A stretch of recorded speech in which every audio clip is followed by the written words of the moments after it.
the floor up to questions. And I'll keep a list here. Eric, we'll start with you. So these are questions for Toby. One more philosophical, one more maybe empirical. I'm wondering about the claim that targeting potential prime borrowers to higher commission subprime loans is not universalizable. I guess I don't understand that. Why couldn't all loan makers have that policy? I don't see how there's some sort of a contradiction there that undercuts some people's performance, possibility of acting in that way. So it's a great question. What I think that the universalization test reveals is the deception that's involved in mislabeling. And you're right, it's a subtle point. And I mean, maybe it unfairly or in an undermining way partakes of the remote consequences which are known, namely that it's known that the brokers use their discretion to discriminate against borrowers of color, and so it's saying that since because the brokers wrongfully use their discretion to misassign well-qualified borrowers to subprime loans, that would not be universalizable because the deception would become public and no one would go to Countrywide if they knew that they may be misassigned. That's the argument. I mean, if everyone were following that policy, so you had no alternative in seeking a loan to go to someone who would press you into a subprime loan, then you would. So I don't see how there's a collapse of the practice. Well, that's a different kind of universalization. If there's nothing but subprime loans, and in that case, I think you're correct. If there's nothing but subprime loans, then people are going to accept subprime loans. But it's the possibility of discretion. It's the possibility that some people who are basically the same as you are going to get prime loans, and prime loans are much better. That the awareness of that chasm undermines the rule. So it collapses if people know they can go to some lenders who won't have the policy of pushing people into subprime loans. Okay. Now this fits with the other question, more nicely than I thought, which was a question actually about why we use the word predatory, because couldn't people who find themselves pressured into subprime loans, even though they think they're good candidates for prime loans, couldn't they have shopped around, right? And in a way, you've just said, well, they could have, right, you're just imagining that they would be able to shop around. So couldn't they have shopped around? Were they, I'm wondering whether there were regulations which restricted the possible product to standard prime loan, standard sub loan, and so people couldn't look for a sub-intermediary, which would attract some people away from the subprime loaners. So again, why wouldn't people have just been able to shop around? Because if they were prime candidates for prime loans, it was profitable for companies to take them on as prime loan lenders. So there should have been those offers available. Terrific. So this is a great question, and so part of the answer is so there are strict legal requirements for the prime loan designation. The subprime designation is a little more flexible. Especially during the housing boom, 2004 to 2006, there were a lot of mortgage lending businesses and a lot of banks doing this business. There were too many institutions lending out these subprime mortgages. In the legal case against Countrywide Financial, the borrowers did not seek out other mortgages. And so looking at this from a wider lens, we might want to say, well, they're culpable. They should have been shopping around. Let the buyer beware. If you go to one shop and they give you a bad deal, but you think, hey, you know, I'm a pretty good candidate, you go somewhere else and you look for a better deal. If the borrowers had taken those kinds of actions, it may have been possible to avoid the negative consequences associated with the broker's discretion action. In the legal case, they weren't held responsible for not having shopped around due to the vulnerabilities associated with their low status position. Although their position wasn't so low status that they didn't qualify for prime loans by hypothesis. Correct. Correct. Johnny? So I'm going to ask Andy a question, but actually first let me push back and follow up on this. Okay, good. So on the sort of formula of universal law versus categorical imperative. So I want to argue that it looks like the kind of thing that you don't think can be universalized can be, and that's something like you're a bank and you say, I'll lend to people only when they're a member of a group that's likely to repay the loan. Now it turns out different groups are differentially likely to do this. Asians are probably at the top, whites are not. Whites are probably second or third, and if you go by region, probably South Indians and Silicon Valley, most likely to repay. So people of color versus not color probably is not very relevant. But it's perfectly universalizable to do this. The goal of profit, you're going to get rational and, in Kant's case, justifiable discrimination based on that maxim. Now, whether or not that's right on, independent moral grounds, maybe another question. Whether it passes the formula of humanity, maybe another question. But looks like Kant licenses discrimination based on group characteristics. Because remember that income is not the only one that matters. Probability of repayment is what matters. And that's only roughly correlated with income. Maybe correlated with other things that are endogenous to a culture, or probably not race, but to a culture. Anyway, just offering that out there as a challenge. Okay, I'm going to allow that to be offered as an important consideration, and avoid responding to it, because I think it's an excellent point. I think it's really hard. Toby? So I have a question for Andrew Cohen about the example of, I now forgot the pronunciation, not having your slide up there, the French group that you talk about. And I wonder whether a distinction that you don't bring out might help with this in explaining how different types of ignorance might affect praiseworthiness or blameworthiness. So when I thought about this group who, I guess, sort of hypothetically maybe thought that justice obliged them to do something that maybe justice didn't oblige them to do, although maybe it was a good thing to do, and they did these things that were really good, but based on, I believe the justice required them to do something that maybe it didn't really require them to do. If that's a mistake, it seems like a mistake of a different kind from the others that you talked about, and that it seems like what's going on there was that they were accurately perceiving that there was a moral obligation around, but they were making a mistake maybe as to the strength or the overridingness of the obligation. So they were mistaking a supererogatory thing, and they thought maybe wrongly that it was mandatory. That seems different and sort of less likely to undermine praise intuitively, to sort of get along a continuum the stringency of an obligation wrong, than to say make a mistake that's of a very different kind. So I can imagine some other story where, say, this group actually didn't believe that Jewish people even had moral status at all.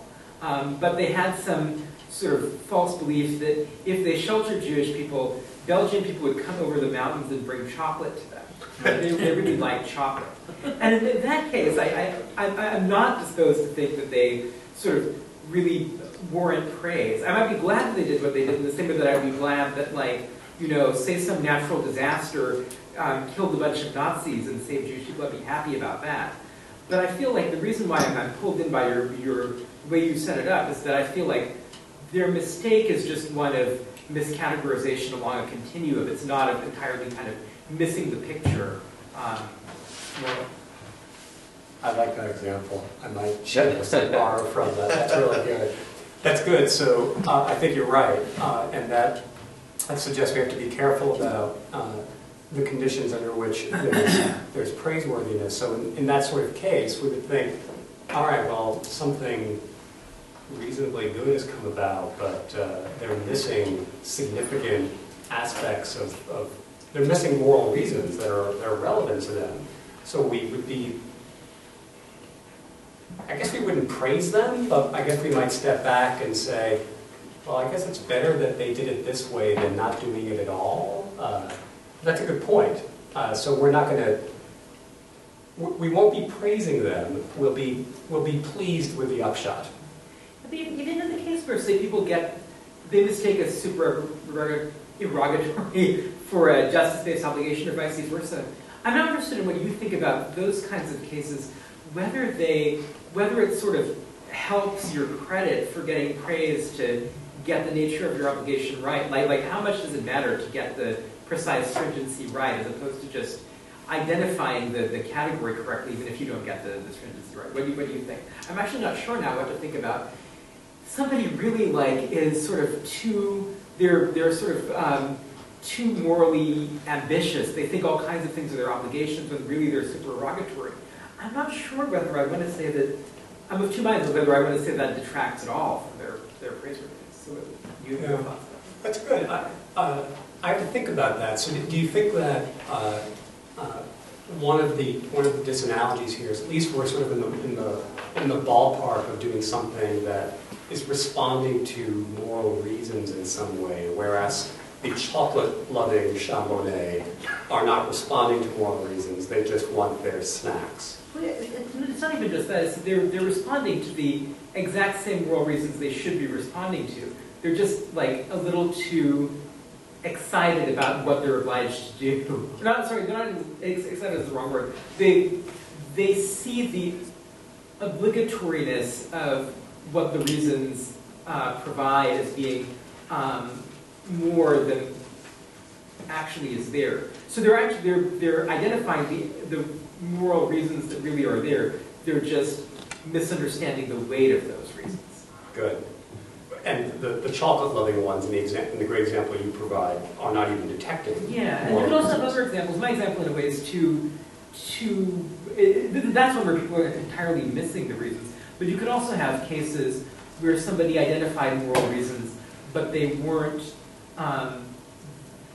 It wasn't merely a matter of making a mistake as to the weight of the reasons. They were also making a mistake, sort of as to the content of the reasons, or some more general aspects of those reasons. I'm sure there are cases we can think of that have those. So can I just, so what if it is a case where you think the behavior is required by justice? Right.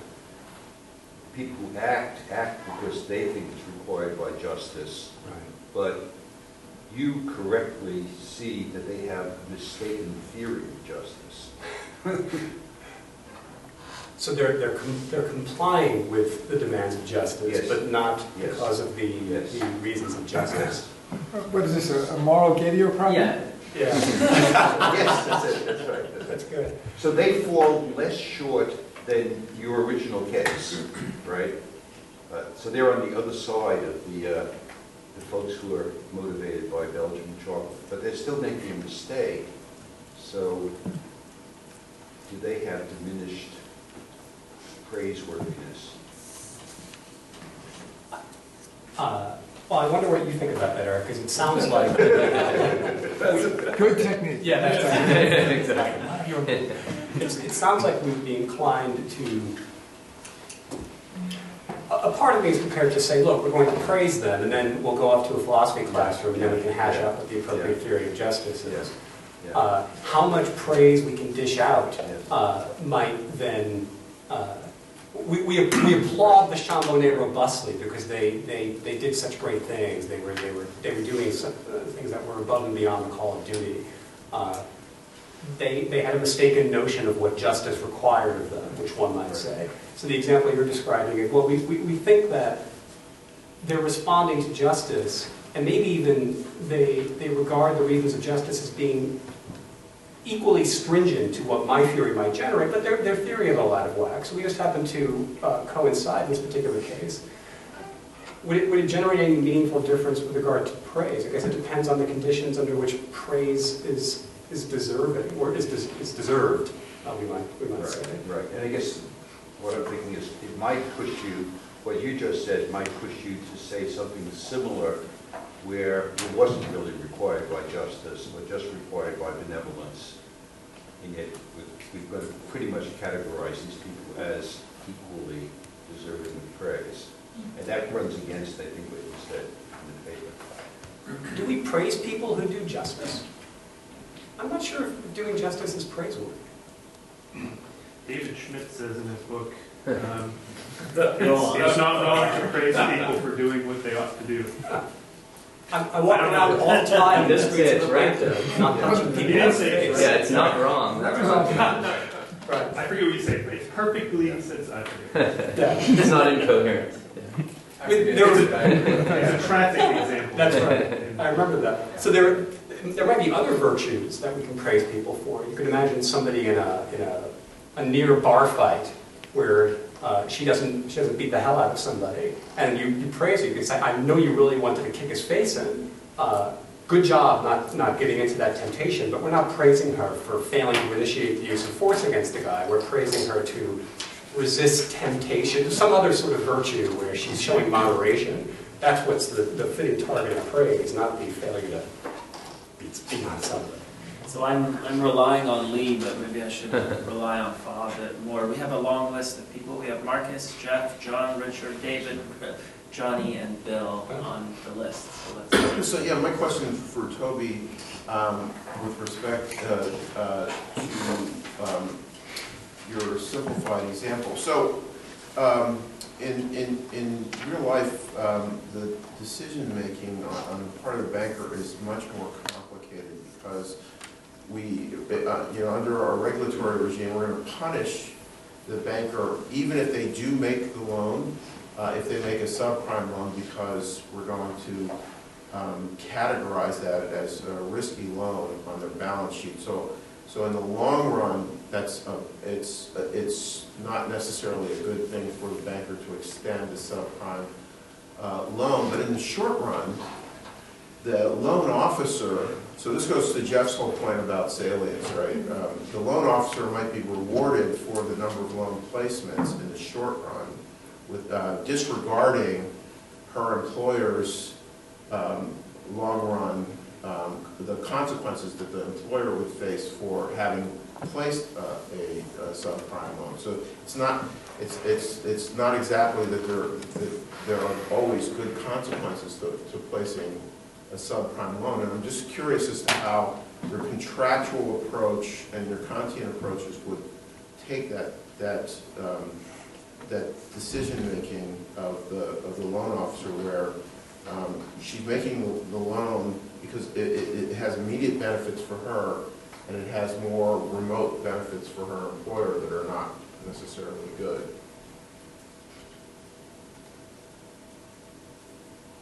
So from the contractualist viewpoint, the idea would be, well, would the employer and the loan officer both endorse these actions? And so as you correctly point out, there are the long-term, the tax and other consequences for the bank in having these riskier loans on the books. I'm not exactly sure how to answer that question. I mean, my sense is to say that yes, that seems like an action that both parties can endorse, and so it would be checked out by contractualism.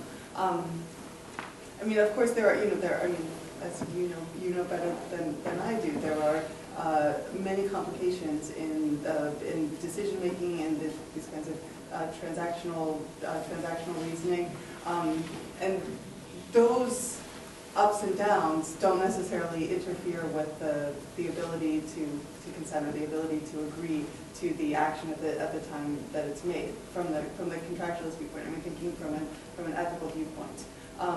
Or I think they couldn't interfere. If contractualism was so demanding that anything that had the slightest downside was immediately rejected, then I think it would have, not, I personally wouldn't have a lot of interest in trying to develop it in a business context. So my question is also to Toby, and it's in a way the same spirit. And maybe this is jet lag speaking, but I found it difficult to work out what was really going on. So if I ask myself, you know, as a sort of common garden consequentialist, say, you know, what was wrong with what went on in 2004, 2006? I would say, well, there were all these very bad consequences for lots of people who borrowed money and so on and so on. And what I failed to sort of see was where I thought you might be using, as it were, consequentialism as a theory of what the individual agents were doing with respect to consequences that bore on themselves, versus consequentialism as a moral theory. And you may claim, so let's just deal with the first issue first. You know, we all know, you know, for good prisoner's dilemma reasons, right, that each individual following the best consequences for herself doesn't produce the best consequentialist outcome. So it seems that, you know, if that's the way in which one's understanding consequentialism, that looks like a kind of non-starter for the evaluation of consequentialism as an ethical theory. So then the thought was, you know, no, well, there's something funny about the way in which consequentialism deals with risk and uncertainty. And then what I missed, I guess, was, you know, what I took Marcus's kind of push to be, well, okay, so let's look at the way in which these other theories deal with risk and uncertainty. Because one thing we sure don't want, we don't want it to be the case that whenever there's risk or uncertainty in what's likely to emerge, that then you're not allowed to act. Right? That seems like a disaster for, at least it seems like a disaster consequentially speaking. Right? So you know, I wonder, you know, how, I just sort of try to get a sense of what it is about consequentialism and ethical theory that, you know, is failing the test here. And as I say, I might have been confused. Okay, great. So, regarding your first point, I completely take your point, and it was my fault. My presentation elided a distinction that I did make in the paper between strict kind of consequentialist reasoning and more of like an economic or cost-benefit analysis, kind of purely self-interested way, and then a more ethical, more ethically oriented use of consequentialism. The theory that I talked about in the paper was act utilitarianism. It was my intention, or the point of my presentation where I compressed these two ideas, was in the discussion of the benefits to the borrowers and to the brokers and to the company. The argument was, the implied argument was that the decision to give brokers discretion, and the decision to permit these novel forms of mortgages, that those were the optimific decisions from the perspective of a utilitarian or ethical consequentialist. Irrespective of what the risks are, I mean, that seems so deeply implausible to me, because, you know, what you begin with is saying, look, in the first round, you know, setting aside what the size of the risks are, you know, this is good for borrowers. Well, but then when we look 10 years later, you know, there are, you say many, I'd be very interested in knowing how many, you know, whether these things were good for some of the people who were led into the system, because I presume that not all of them defaulted, as many of them now are quite pleased that they were able to get into the and of course there is a counterfactual here, which is, suppose the boom had gone on, and you know, suppose you thought that was a 50-50 chance, and now you're asking yourself the question, well, my choices are get into the market now on, you know, maybe, you know, terms that I could certainly imagine better ones, or wait And then, waiting, if the outcome is that the boom continues, it looks like that's a disaster for me. So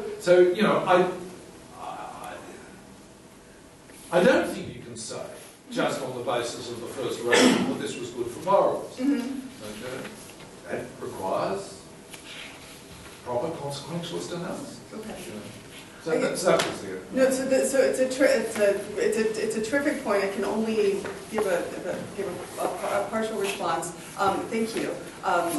The idea is that in the context of the greatly uncertain conditions that the decision makers faced in 2004 to 2006, that degree of uncertainty undermines consequentialism. In other words, consequentialism relies on numbers. It relies on an ability to make numerical calculations of probable benefits and losses, and that the conditions that the borrowers and the companies and the loan officers faced in 2004 to 2006 were extremely uncertain. So that when we look at the consequences that came about, those were really invisible to the decision makers at the time. In part because of the possibility that you mentioned, that the boom could have continued. And I mean, I wasn't making loans or taking out loans in 2004 to 2006. But I remember I thought the housing boom was going to last forever. I thought I need to buy a house now, or else I'll never be able to buy a house because the prices are just going up, up, up, up. But I think there was a lot of uncertainty, and so the place the toehold that I see for the non-consequentialist theories is in these decisions where the numbers aren't available due to uncertainty. I actually think that non-consequentialist theories also have a lot to say about risk where numbers are available, but especially when the numbers aren't available, I think that there's the lack of numbers provides an opportunity for a non-consequentialist theory like contractualism or Kantianism to play a role. Can I just say in response, if that's true, that's very interesting. Okay. And so it's a terrific argument. But, well, okay. It's just not obvious. No, thank you, and lots to do, thank you. John? Well, when I went on the list, I was going to make a couple of comments that would invite Marcus and Andrew to expand on their paper, but since I'm coming at the end, maybe I'll just offer them to you as things that you can think about and maybe has relevance to your paper. So, Marcus, what I was going to ask you was, is there an analogy between Fa and Li in China and our old dual system of law and equity? If you go back in time, there were the rules of law, but when they were unjust, you went across the building, you went over to the other side of the building and petitioned for relief and equity on moral grounds, and the interplay back and forth kind of kept the Anglo-American English system on a middle course. And is there an analogy there? Maybe what's happening in China is that they're jumping back and forth between the two extremes without some moderating system that allows them to check each other. And then for Andrew, the thing I was going to ask you about was, and of course, my comments come because we always ask questions based on what we know.